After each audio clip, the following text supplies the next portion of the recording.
Luto na din yung itlog namin ni Alex. Ayan, lagay ko na sa table and kukuha ko na ng milk si baby boy and si baby girl.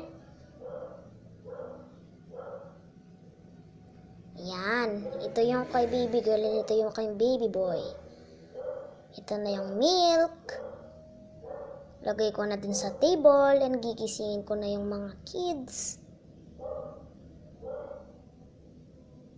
Ayan, yung sa amin naman, ni Alex yung water namin.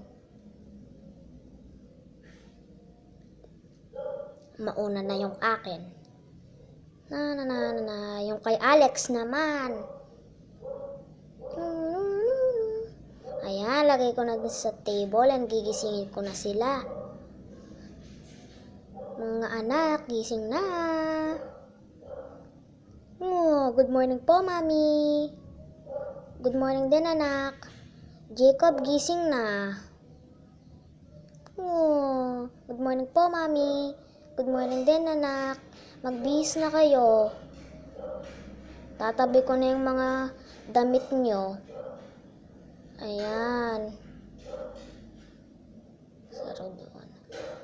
Ayan. Upo na kayo. Nasaan na yung mga teddy bear niya? Tabi ko muna.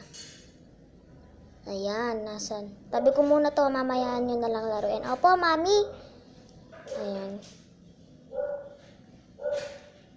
Gisingin ko lang si Alex. Opo, Mami. Gising na, mag-breakfast na tayo. Oh, magtututbrush muna ako. Sige.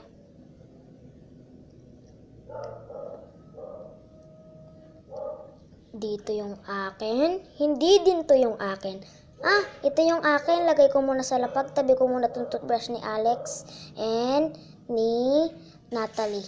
Nagkamali ako. Ako pala si Alex. Si Alexa pala. Pares kasi kami ng pangalan eh.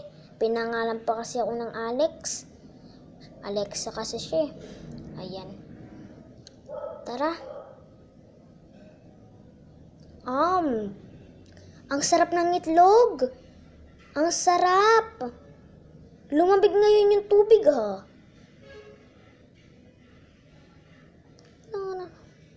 Oo nga, Alexa, lumamig.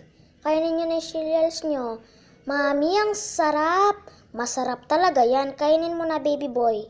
Tsaka yung milk nyo, inumin nyo na. Ayan. Ayan, okay na.